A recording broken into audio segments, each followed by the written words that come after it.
Hi everyone. Today I want to deep dive into the Sharia once more. We're going to explore Islam's most important, its most fundamental doctrine, something called commanding the right and forbidding the wrong. We're also going to learn why Islamic apologists turn abusive. And of course, you should have figured out by now that the two are connected. The abuse that Islamic apologists heap on Christians and others in the YouTube comments, Facebook, and so on is mandatory, and it comes directly from the Sharia law. I want to talk about commanding the right and forbidding the wrong. Goes under different names: enjoining right, forbidding wrong, promoting right, and so on. You'll find slightly different names. I'll skip the Arabic name for this, but the English name will suffice. If we look into the world's most popular, most famous Sharia manual, The Reliance of the Traveler, we see here that Ibn Qudama Maqdisi says one should know that commanding the right and forbidding the wrong is the most important fundamental of the religion, that's of Islam, and is the mission that Allah sent the prophets to fulfill.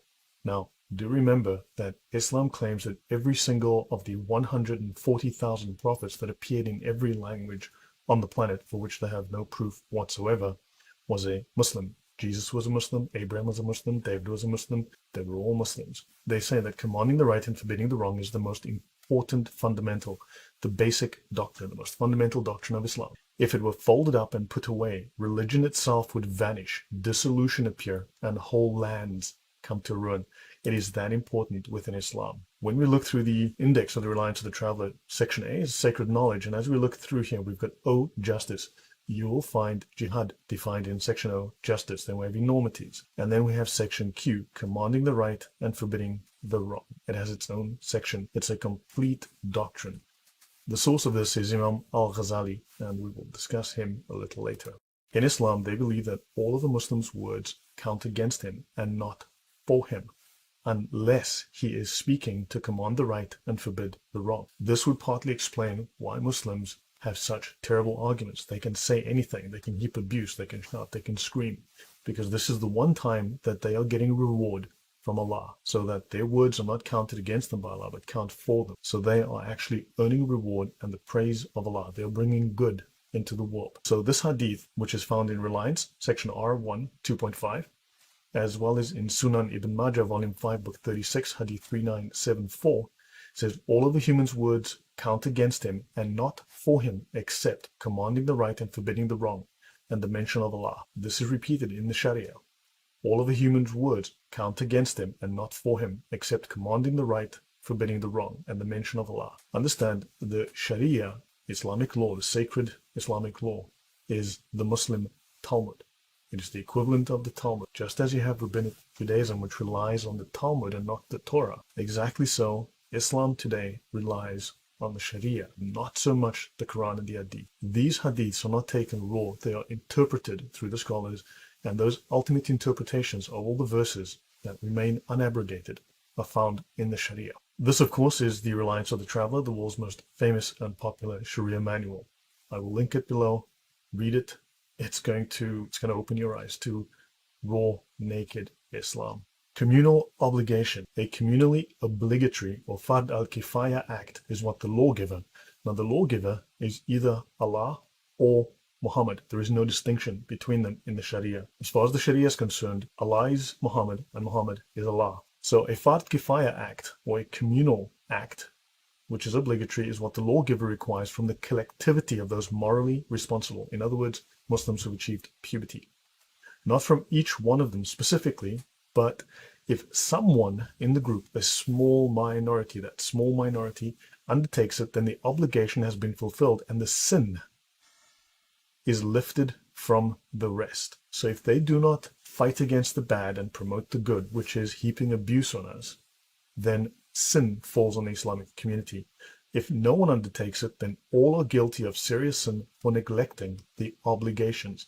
And examples include commanding the right and forbidding the wrong, defined in Book Q, as we can see there. Prayer, daily prayer, for instance, is an obligatory action that Muslims must undertake.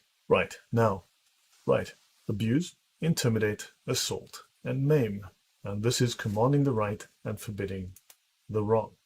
This is within the contents, the index of the reliance of the traveler, the obligation to command the right. So it is obligatory. It's a communal obligation. And they speak of the levels of censure. And you can ignore this part by having the caliph's permission. It's not required. They speak here of the act of censuring. This means to disapprove, to judge in a harsh manner. And this is what they're doing to us. They're judging us in a very harsh. They're providing disapproval in the strongest, most harsh terms. There are degrees of severity. So they have to forbid the act verbally. They have to forbid the act with harsh words. In other words, revile us, to abuse and to heap scorn. They have to right the wrong by hand. We would know this as jihad. They have to intimidate. They have to assault. And they have to use force of arms.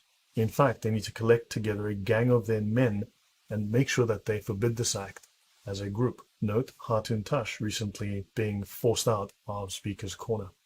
This is defined, these steps are defined in the Sharia. Muslims are required. And when they act this way, they are gaining the favor of Allah. They're fulfilling the will of Allah.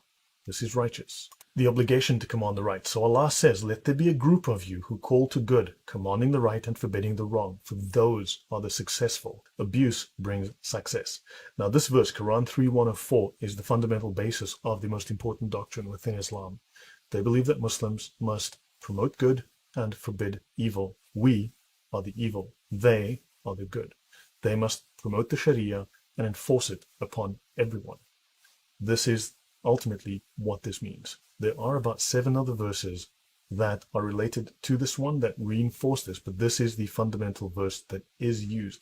We're going to see the exegesis of this word within the Muslim Talmud, the Sharia. You're going to see how they take this one verse and turn this into an entire doctrine with rules that are applied that Muslims must follow. Abuse is righteous. So this verse explains that commanding the right and forbidding the wrong are a communal rather than a personal obligation. Allah says, let there be a group of you, and not all of you command the right. So, if enough people do it, meaning whenever a wrong is seen, one of those who see it corrects it, the responsibility is lifted from the rest, those who perform it being expressly mentioned as the successful. Abuse brings success. There are many verses in the Quran about commanding the right and forbidding the wrong. Whoever of you sees something wrong, let him change it with his hand. And we know what they mean by that. If unable to, let him change it with his tongue. We've heard the abuse. If unable, then with his heart. They have to hate us in their hearts.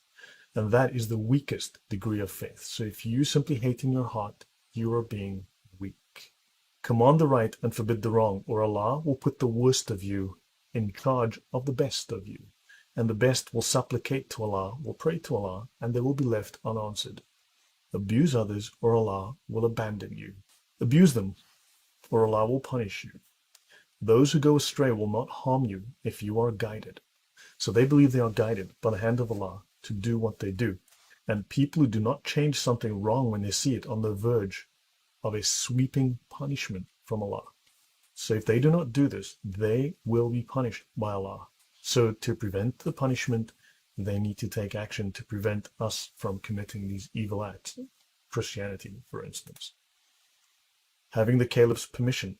Some scholars stipulate that the person delivering the censure must have permission to do so from the caliph, defined in section 025. This is untrue, for the Quranic verses and hadiths all indicate that whoever sees something wrong and does nothing has sinned. Stipulating that there must be permission from the caliph is mere arbitrary opinion. Now there are 5 levels of censure. The child is entitled to explain the nature of the act, to admonish and advise his parents politely, and finally may censure at the 4th level by such things as breaking objects, pouring out wine, breaking wine bottles, and so on. Teach them while they're young, right? Do it if you can get away with it. So being able to censure the rules. It is a necessary condition that the person condemning something wrong must be able to do so. Someone who is unable to is not obliged to condemn it except in his heart, the weakest degree of faith. And if you want to be a good Muslim, use these. That's what it says in the book. The obligation is not only lifted when physically unable, but also when one fears that the problems will result for one, which also comes under the heading of inability.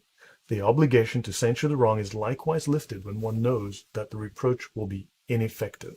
So, if you can get away with it, do it. If you're not going to have an effect, there will be no reward from Allah. When one knows that the wrong will be eliminated by speaking or by acting without entailing problems for oneself, one is obliged to censure it. When one knows that speaking will be ineffective and one will be beaten if one does, one is not obliged to. Now, when one knows that one's censure will be ineffective, but it does not entail problems for one, one is recommended to censure the act in order to manifest the standards of Islam and remind people of their religion. So abuse is standard practice in Islam. Hadiths that seem to show the non-obligatory nature of commanding the right and forbidding the wrong are understood by Islamic scholars as referring to specific situations and are not global statements. Commanding the right and forbidding the wrong will be obligatory until the day of judgment. This will never stop unless we expose this, unless we speak about this, we confront Muslims with this, we make this knowledge public, and we turn public sentiment against this, because this is vile, this is violence. Only sane people should abuse others. Only people with a normal temperament should do it. So it's not a guy who went insane. Someone has to rationally decide to commit this violence. Cowardice does not enter into consideration here, nor foolhardy courage, but rather the normal temperament of someone with a sound disposition. Someone has to logically decide, rationally, that he should abuse and use violence. Problems mean being beaten, killed, robbed, or acquiring a bad name in town. As for being reviled and disparaged, it is not an excuse to remain silent. But someone who commands what is right generally meets with it. So in other words, look, you're going to get grief, do it anyway. Don't worry about what people say. This is what the Islamic Talmud, the Sharia, teaches. Deal with it, they say. Deal with the resistance you're going to face. Use harsh words and foul language. So, forbidding the act verbally. In Q 5.4 it says the third degree of severity is to prohibit the act by admonition, advice, and making the other fear Allah, mentioning the hadiths. Then go on to censure with harsh words. The fourth degree of severity consists of reviling the person and bearing down on him with sharp, harsh words. The section in blue is not accurately translated. We will go through the original, and I will show you what the original says. This document, when you read it, shows that the original comes from Al-Ghazali's Ihya Ulum al-Din. This is a book that is the second most read Islamic religious text after the Quran. We'll get to that later.